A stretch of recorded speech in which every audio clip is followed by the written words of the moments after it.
तो नमस्कार दोस्तों, इस समय हम बैठे हैं ग्रेटर नोएडा के हबीबपुर गांव में। हमारे साथ बैठे हैं पूर्व प्रत्याशी रणबीर चौधरी जी, और जो कि जिला संयोजक हिंदू महासभा गौतम बुद्ध नगर के हैं। उनसे कुछ वार्ता करते हैं, क्योंकि अभी हाल में हमें एक वीडियो मिला है जिसमें अखिल भारत हिंदू महासभा के राष्ट्रीय अध्यक्ष स्वामी चक्रपाणी महाराज जी ने एक वीडियो जारी किया है, जिसमें उन्होंने देश के माननीय प्रधानमंत्री मोदी जी के समर्थन में जो उन्होंने एक वीडियो जारी किया है कि वो जो है कहा उन्होंने कि छोटे मोटे जितने भी दल हैं राष्ट्र हित के लिए प्रधानमंत्री जी के लिए जो है वोट करें और चुनाव ना लड़ें। मतलब जो छोटे मोटे गठक होते हैं, दल होते हैं, उनसे अपील की है। तो उसी विषय में हम बात करते हैं, क्योंकि रणबीर चौधरी जी एक सामाजिक कार्यकर्ता होने के नाते और साथ में जो है उन्होंने जो है नामांकन भी किया था।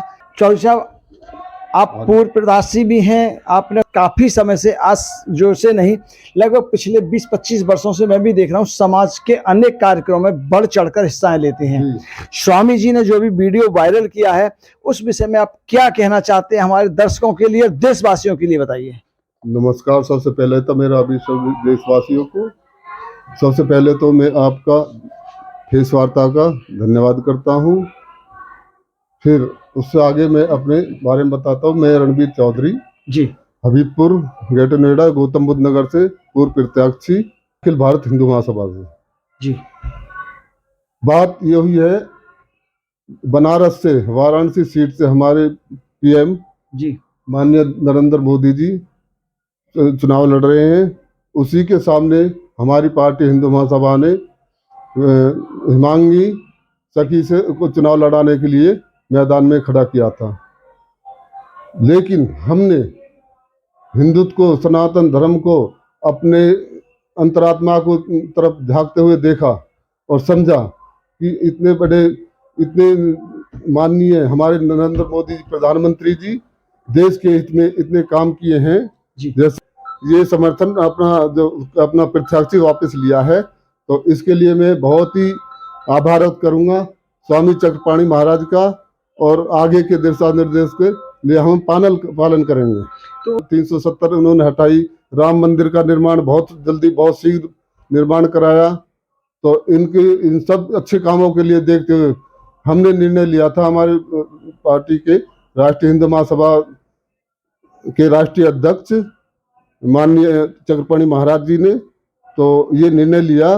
तो उस निर्णय का मैंने उनका बहुत ही जोरदार स्वागत किया, धन्यवाद दिया और आभार व्यक्त किया, क्योंकि हमने जो प्रत्याशी हटाया माननीय प्रधानमंत्री जहाँ जहाँ स्वामी जी ने अपने प्रत्याशी खड़े करे हैं, उनके प्रचार प्रसार में जाएंगे या फिर यहीं से लोगों को संदेश देते रहेंगे?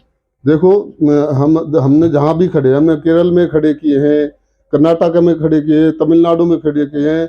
आपके अपने उत्तर प्रदेश में 20 लिस्ट पहले जारी कर दी थी और 6 की बात की थी। इसमें से एक मेरा नामांकन में रद्द हो गया था, इसलिए 25 प्रत्याशी हमारे उत्तर प्रदेश से भी हैं। तो वो चुनाव लड़े। हमारा मत सिर्फ पीएम नरेंद्र मोदी को जिताना है, भारी मतों से अच्छी विजय दिलाना है। मेन मकसद हमारा ये है, वहाँ से अपना प्रत्याशी वापस लेने का। अच्छा, आज अखिल भारत हिंदू महासभा के उतारे गए वाराणसी से प्रत्याशी को देश के माननीय प्रधानमंत्री नरेंद्र मोदी जी के सम्मान में वापस लेने का निर्णय किया गया है। और मैं अन्य पार्टियों से भी, इंडिया गठबंधन से भी अपील करता हूं कि उनको प्रधानमंत्री जी के सम्मान में अपने प्रत्याशी हटा देने चाहिए। क्योंकि जब नरसिम्हा राव जी, माननीय प्रधानमंत्री जी, जब चुनाव लड़े थे अपने साउथ से, तो उस समय उनके सम्मान में सभी पार्टियों ने अपने प्रत्याशी हटा लिए थे और उस समय नरसिम्हा राव जी निर्विरोध चुने गए थे। तो आज माननीय प्रधानमंत्री जी से अनेक राजनीतिक पार्टियों का वैचारिक मतभेद हो सकता है। हमें खुद जो है राम मंदिर का मैं मुख्य पक्षकार था, हमें ट्रस्ट में जगह देना तो दूर, हमें निमंत्रण भी नहीं मिला। हमें भी कहीं ना कहीं सरकार से थोड़ी दुख है और ट्रस्ट ने भी हमें दुख पहुंचाया। लेकिन फिर भी ये सब चीज़ें अपनी छोटी हो जाती है जब व्यापक रूप से हम सोचते हैं। तो ये आता है कि देश के प्रधानमंत्री जी ने निश्चित रूप से देश ही नहीं बल्कि पूरी दुनिया में जा कर के जिस प्रकार से देश का डंका बजाया है, देश के गौरव को, मान सम्मान को बढ़ाया है। और साथ में ही भारत में भी आप देखिए जिस प्रकार से नवरात्र का सम्मान करते हुए मांसाहारियों का जो सनातन के भंग करने का काम करते हैं, उनका पर्दाफाश करते हैं, ये अपने आप में बहुत ही पहली ऐसा कोई प्रधानमंत्री हुआ है। तो निश्चित रूप से हम चाहते हैं कि सभी पार्टियों के लोग ये छोटी चीज़ें हर अन्य जगह से खड़ा करें, अन्य जगह से अपने प्रत्याशी उतारें, लेकिन हमें लगता है कि माननीय प्रधानमंत्री जी के सम्मान में इस काशी की धरती से अपने अपने प्रत्याशी सभी को हटा लेना चाहिए। यह देश के जनमानस का सम्मान होगा, ये लोकतंत्र का सम्मान होगा। बहुत बहुत धन्यवाद। हरिओम, राम राम।